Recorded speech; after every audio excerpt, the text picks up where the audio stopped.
Week-end de choc dans les 5 championnats majeurs, occasion parfaite de tenter un prono sur Unibet, 100 € remboursés sur votre premier pari grâce au lien en description, conditions pour jouer en bas de l'écran. Vous avez peur pour l'avenir de l'OL? Bien sûr. À partir du moment où la DNCG a tous les pouvoirs qui sont concentrés sur une vision économique de l'entité Olympique Lyonnais et non pas de l'entité groupe comme le souhaiterait John Textor, ça va l'obliger à faire redériver un certain nombre de ressources vers l'Olympique Lyonnais. L'équipe, j'espère que vous allez bien. Aujourd'hui, suite de la série transfert. 10 jours après l'ouverture du mercato hivernal, les choses sérieuses ont commencé chez les clubs français à l'image du Stade Rennais. L'arrivée de Seko Fofana aura précédé celle d'une autre gloire lensoise dans la personne de Brice Samba. Le Paris Saint-Germain est quant à lui sur le point de mettre en action l'objectif d'effectuer un léger dégraissage avant de saisir les opportunités de marché. Les dirigeants parisiens viennent même de relancer une piste offensive de l'été dernier. En parlant d'opportunités de marché, la liste des joueurs libres s'est allongée depuis le début du mois. Plusieurs grands noms peuvent négocier avec les clubs qu'ils souhaitent en vue du mercato estival. Par contre, mise à jour du tweet, Tottenham a entre-temps prolongé Mixon d'une année supplémentaire, alors que Manchester United vient de faire coup double avec les prolongations de Maguire et Amad Diallo jusqu'en 2030. En parallèle, Manchester City passe la seconde. Les Citizens sont positionnés sur 2 pistes défensives et obtiennent gain de cause dans le dossier Omar Marmouche. Les cadors européens avancent petit à petit leur pion. Bref, je vais pas en dire plus les amis, je compte sur vous pour rester jusqu'à la fin de cette vidéo. Avant d'entrer dans le vif du sujet, je vous demande un service, celui évidemment de lâcher votre plus beau like. Au-delà du référencement, soutenir la série donne une raison de plus de le faire. Merci à tous ceux qui le feront, vous êtes les boss.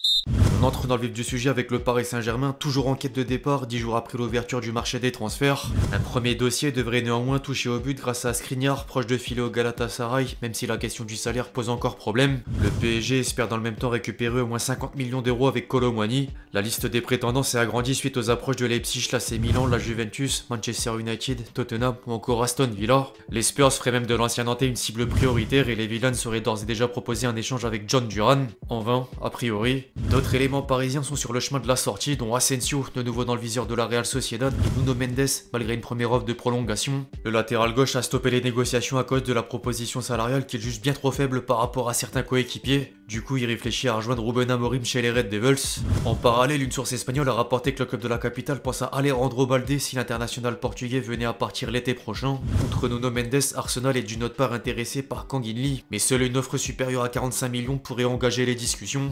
Au rayon des arrivées, ensuite, le club de la capitale souhaite toujours signer une alternative à Marquinhos, un ailier gauche pour concurrencer Barcola et un attaquant supplémentaire dans le meilleur des cas. Luis Enrique rappelait néanmoins en conférence de presse que recruter est beaucoup plus difficile lors de la fenêtre hivernale. Je cite: comme vous le savez, le mercato c'est comme ça, on est toujours ouvert à l'idée d'agrandir notre équipe, mais aujourd'hui, après avoir vu mes joueurs s'entraîner, je me rends compte comme je suis chanceux d'être coach d'un club avec cette qualité, cette ambition et le niveau des joueurs. C'est un plaisir pour moi. Bien sûr, si nous pouvons agrandir l'équipe, nous essayerons de le faire, mais c'est une mission très dure, et plus particulièrement dans les périodes de transfert. Les top joueurs sont pas disponibles, c'est déjà dur en été, mais ça l'est encore plus maintenant. On veut toujours s'améliorer, mais nous restons calmes, car nous voyons la façon dont l'équipe et le club se développent, et je pense que nous allons continuer d'améliorer le niveau de nos performances. Niveau qui est déjà très haut, le projet du club change pas, nous voulons des signatures de haut niveau, nous avons une idée claire de notre projet de jeu, il y a aussi la réalité du mercato. De notre côté, il y a eu un changement de mentalité au niveau de la politique sur le mercato. La semaine aura quand même vu circuler plusieurs pistes offensives. Le PSG était lié à Mohamed Salah après l'entretien du joueur sur Sky Sports. Tout le monde a d'abord cru à une annonce de départ de Liverpool, mais la star égyptienne déclarait arriver sur les 6 derniers mois de contrat en même temps d'expliquer que prolonger chez les Reds reste une option malgré l'arrêt des négociations.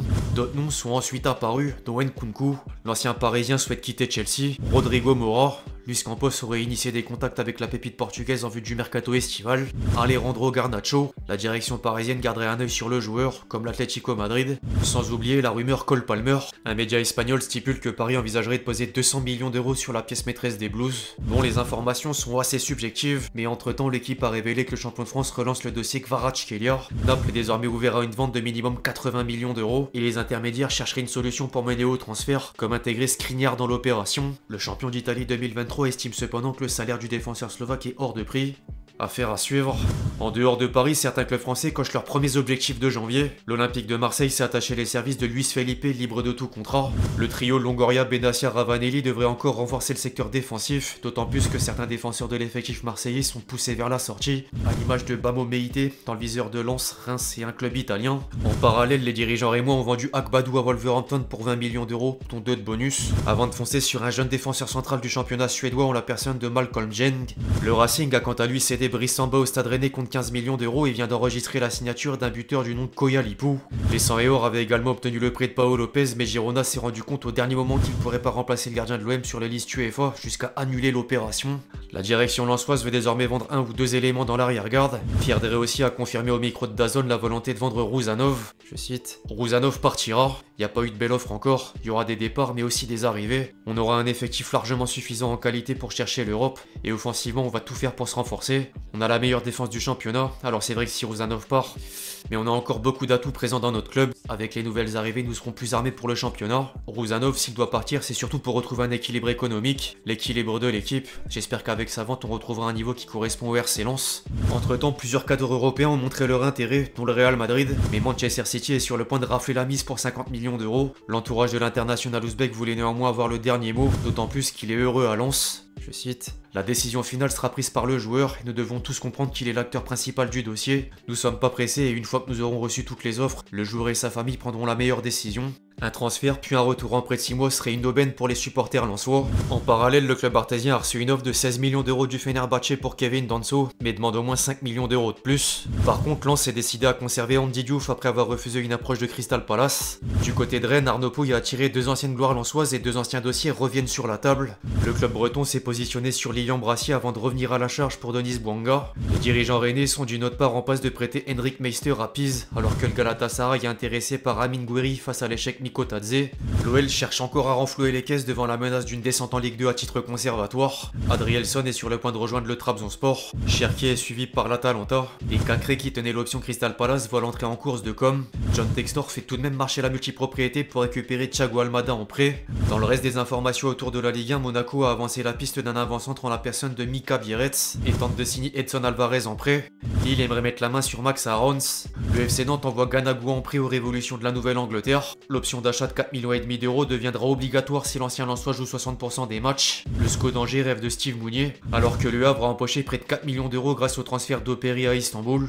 Place désormais aux autres championnats majeurs, à commencer par la Premier League. Tottenham a investi plus de 15 millions d'euros sur un gardien en la personne d'Antonin Kinski. Manchester City a lancé la quête du successeur d'Ederson et place Di Gregorio comme candidat numéro 1. En défense, les Citizens sont ciblés Rouzanov, mais s'activent dans le même temps pour signer Victor Reis en provenance de Palmeiras. Par contre, le club mancunien est en partie concentré sur la signature d'Omar Marmouche. Francfort exige 80 millions d'euros pour la révélation égyptienne, déjà d'accord avec Manchester City. L'autre Manchester a quant à lui ajouté Højlund et Meynou à la liste des indésirables, mais les recrues estivales seront également poussées vers la sortie en cas d'offre, à l'image de Zirkzee dans le viseur de la Juventus. En parallèle, Anthony aurait reçu une offre de près de l'Olympiakos, et Rashford a repoussé les sirènes saoudiennes pour privilégier un défi européen. L'AC Milan et Dortmund font partie des prétendants. En parlant de Dortmund, le BVB vient de prêter Sébastien Haller au FC Utrecht.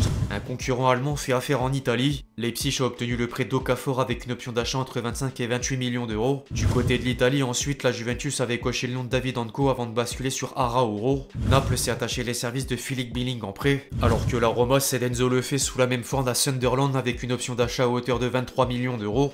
Quant aux officiels, Com a fait coup double suite aux arrivées d'Hassane Diao et Jean Buté compte une somme totale de 14 millions d'euros. Le Bayer Leverkusen a recruté un jeune joueur de Vélez en la personne de Sarko, libre de tout contrat. Valence récupère Oumar Sidik pour la seconde partie de saison. Enfin, West Ham a décidé de nommer Graham Potter pour succéder à Lopetegui. L'ancien entraîneur de Chelsea aura la lourde tâche de redresser les Hammers, 14e de Premier League.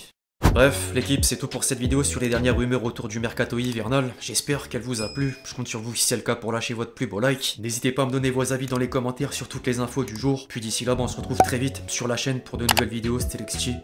Ciao.